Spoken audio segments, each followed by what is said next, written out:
Okay, so we are now in the last aspect or the last part of the year.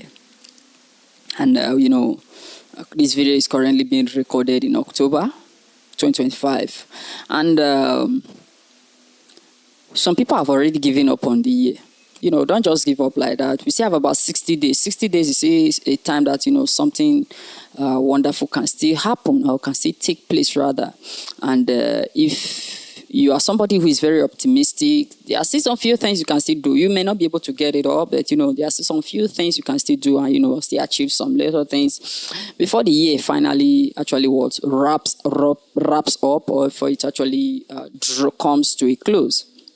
So look at yourself, look around. What are those little things that can actually do before the year actually phases up or before it wraps up? Start putting them together and start putting an implementation strategy to getting all of those done before the year runs out. So that if it happens that maybe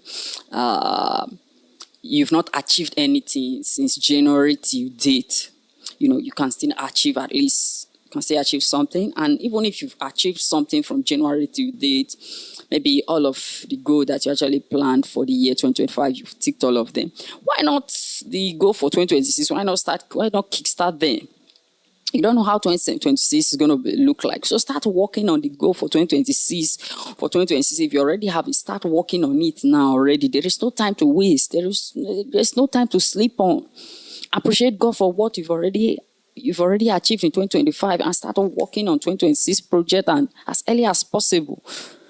I don't have time sleeping on goals, unless maybe resources that are needed to actually power the process of that particular goal that I do not have it. Maybe the ones that involves resources. If not the ones that do not require resources, as soon as I have the time, I'm able to create the time and, I start working.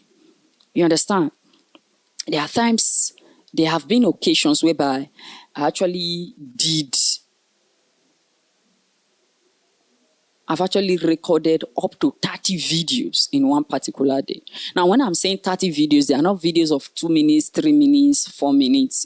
Those of you who have been following me on this channel, you can testify that initially when I started, my videos were usually long videos. Minimum is 10 to 15 minutes, sometimes even 20 minutes.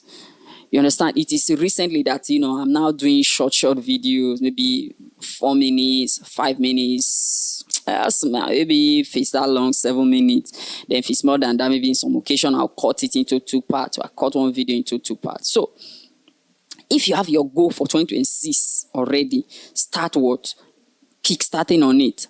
And maybe if that's not what you want to do early, what you've achieved for 2025, do a review, do an evaluation, do an assessment of the things that went well and the things that didn't go well, and so that when you want to start pursuing your goal for 2026, you know what you do better, the things that you will focus more on, where your strength is, where your weakness is. Then when you know where your strength is and where your weakness is, it will be able to expedite your work process to knowing where you ought to channel your energy towards the more than the other. So that's what I want to let you to know. So this Deficit Podcast, do well to like this video, and I'll talk to you in the next one. And as usual, peace.